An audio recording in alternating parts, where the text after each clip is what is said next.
PT se prepara para as eleições municipais de 2024.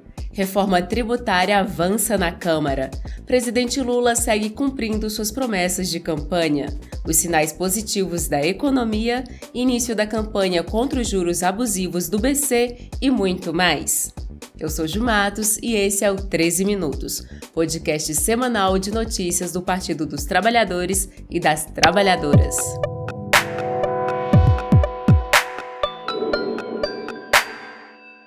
Sexta-feira, 16 de junho de 2023. Essa produção do PTcast está sendo gravada do estúdio Marisa Letícia. Eu estou usando uma blusa branca, calça e botas pretas, meus cabelos são castanhos e bem curtinhos. Estou usando brinquinhos no formato de coração, anel de coco na mão direita, relógio e anel vermelho do nosso lado favorito, o esquerdo. Dito isso, você fica agora com um resumo do que foi notícia na Rede Povo de Comunicação do PT. Vem comigo!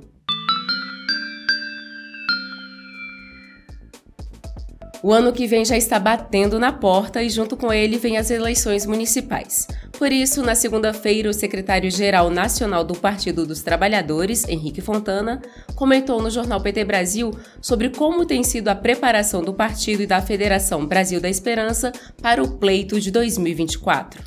E, obviamente, queremos preparar ao longo dos próximos meses uma tática, vamos dizer assim, de disputa eleitoral que fortaleça tanto o PT e a nossa federação, que inclui o PCdoB e o PV, como os aliados, especialmente aqueles que sustentaram a candidatura de Lula no primeiro turno das eleições passadas, e também em alguns lugares teremos alianças com setores e partidos que ajudam a sustentar o governo do presidente Lula. Já na terça-feira, o deputado federal Reginaldo Lopes, do PT de Minas Gerais, destacou a importância para o país da proposta de reforma tributária que tramita na Câmara dos Deputados. Segundo o parlamentar petista e coordenador do grupo de trabalho que analisou o projeto por quase 3 meses, a justiça social e o crescimento econômico são os principais balizadores dessa nova proposta de sistema tributário. Pela primeira vez, o presidente da República compreende a reforma tributária como uma reforma estruturante para o país, uma reforma que vai dar ao Brasil competitividade nacional, ou seja, ter produtos com preços mais justos para concorrer com os produtos importados e, ao mesmo tempo, dar competitividade internacional, permitir o Brasil voltar a ser um país exportador de produtos com valor agregado. Ao longo da semana, várias promessas de campanha do presidente Lula foram cumpridas.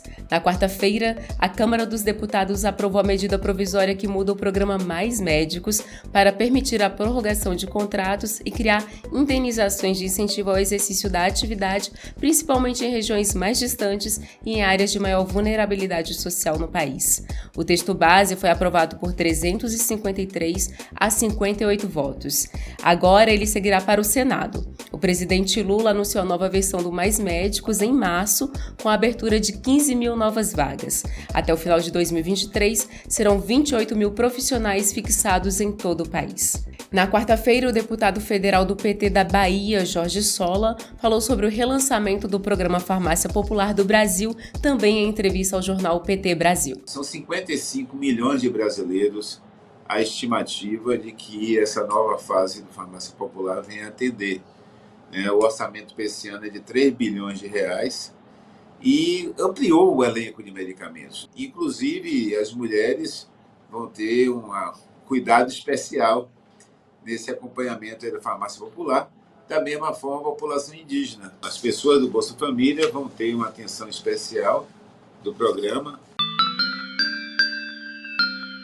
E para socorrer os endividados, o governo brasileiro lançou o Desenrola Brasil, programa destinado a auxiliar a renegociação de débitos. O secretário de Reformas Econômicas do Ministério da Fazenda, Marcos Pinto, detalhou como o programa, que terá início em julho, vai funcionar. Sejam elas dívidas bancárias, dívidas com a companhia de água, com a conta de luz, a conta de telefonia. É um programa voluntário, e o governo está dando um apoio, incentivos financeiros e regulatórios para que os bancos e as companhias negociem essas dívidas com os clientes. O programa começa agora em julho. Numa primeira fase, os bancos que participarem do programa vão desnegativar as dívidas das pessoas até R$100. O cidadão não precisa fazer nada a respeito, os bancos vão fazer a desnegativação automática e a gente estima um impacto aí dessa medida, só dessa medida, para quase 1,5 milhão de pessoas. A semana do presidente Lula também foi bastante movimentada. Na segunda-feira, ele assinou o decreto que institui o Compromisso Nacional Criança Alfabetizada, que irá subsidiar ações para a promoção da alfabetização na idade certa. Segundo o Ministério da Educação, serão investidos mais de R$3 bilhões nos próximos 3 anos. Na terça-feira, Lula recebeu a presidente da Comissão Europeia, Ursula von der Leyen, no Palácio do Planalto, para discutir temas como o fortalecimento das relações entre os países da zona do euro e o Mercosul. Lula também estreou o programa Conversa com o Presidente, uma live semanal para divulgar as ações do seu governo. No primeiro episódio, ele destacou diversos assuntos, como o anúncio de investimentos em infraestrutura e a ampliação de programas sociais, como o Minha Casa Minha Vida. Na quarta, Lula participou do encerramento da reunião geral da Frente Nacional de Prefeitos e recebeu uma série de demandas prioritárias para os municípios. Já na quinta-feira, o presidente se reuniu com seus ministros. Lula pediu empenho para o cumprimento dos compromissos de cada pasta e destacou que o novo Programa de Aceleração do Crescimento, o PAC, será lançado em 2 de julho. Também na quinta, o presidente Lula participou de uma entrevista para um conjunto de rádios de Goiás e anunciou a inauguração da Ferrovia Norte-Sul. A obra foi iniciada em 1987 e teve mais de 90% de seus trechos construídos durante os governos Dilma e Lula. Se dependesse do governo Lula e do governo Dilma, essa ferrovia já teria sido inaugurada há muito tempo atrás. E eu trabalhei muito, eu fui muitas vezes nessa ferrovia para fazer trechos, inaugurar trechos, e eu estou feliz de estar de volta à presidência da República e exatamente no meu mandato a gente vai inaugurar finalmente a ferrovia Norte-Sul, que começou em 1987. Essa ferrovia vai ser uma coisa extremamente importante para o transporte dos produtos que são produzidos no estado de Goiás. No último dia 15, o deputado federal Helder Salomão, do PT do Espírito Santo, falou sobre os modelos de desenvolvimento das áreas portuárias brasileiras. O parlamentar lembrou da importância dos portos para o desenvolvimento do Brasil e destacou o papel do Estado na administração deste setor. Os portos, eles cumprem um papel estratégico no desenvolvimento da nossa economia. Portanto, deixar um papel estratégico ser nas mãos da iniciativa privada é um risco muito grande, porque a iniciativa privada se preocupa muito com o lucro e muito menos com o desenvolvimento e com as condições dos trabalhadores. 25% do PIB brasileiro depende dos portos. 1,9 trilhões, que foi o nosso PIB em 2022, desse total, 505 bilhões passaram pelos portos. As comissões parlamentares de inquérito em andamento no Congresso seguem a todo vapor.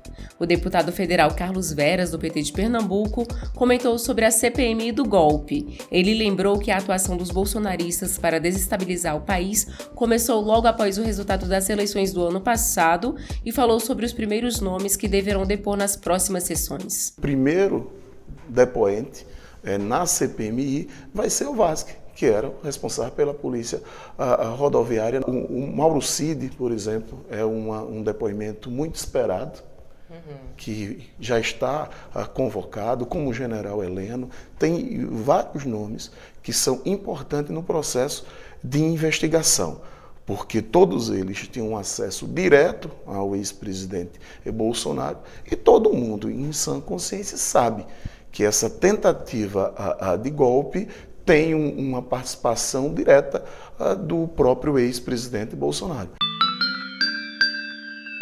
Nessa sexta-feira, a deputada federal pelo PT de São Paulo, Juliana Cardoso, falou sobre a celeridade incomum para o aceite do pedido de cassação contra deputadas de esquerda que fizeram críticas aos colegas durante a votação do projeto do marco temporal.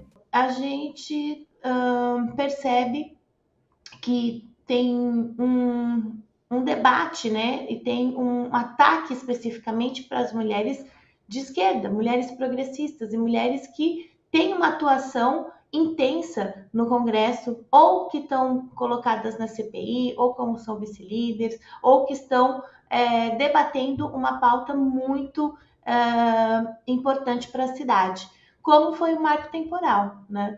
E, infelizmente, o nosso presidente Arthur Lira vem colocando projetos de lei para votação de uma forma relâmpago no plenário, ou passando por... E aí isso passa por cima de todas as comissões. Estica até o último, né? Acorda até o último momento dos prazos que vão para o plenário como as medidas provisórias. Isso tira o parlamento a sua principal função, né? Que é debater, que é aprofundar os problemas nacionais. E em menos de 6 meses de administração, o governo Lula emplacou um conjunto poderoso de ações e políticas públicas que rapidamente alteraram o quadro econômico e social do país. Segundo matéria do portal PT Brasil, os resultados têm aparecido ao longo das últimas semanas, com uma revisão para cima das projeções de crescimento do PIB, agora em mais de 2%, bem como a queda da inflação, de 5,69% para 5,42%.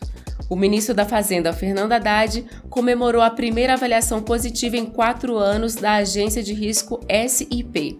Mas apesar do clima de comemoração, Haddad voltou a cobrar do Banco Central uma redução dos juros, cujo patamar de 13,75% tem sido o grande entrave ao crescimento brasileiro.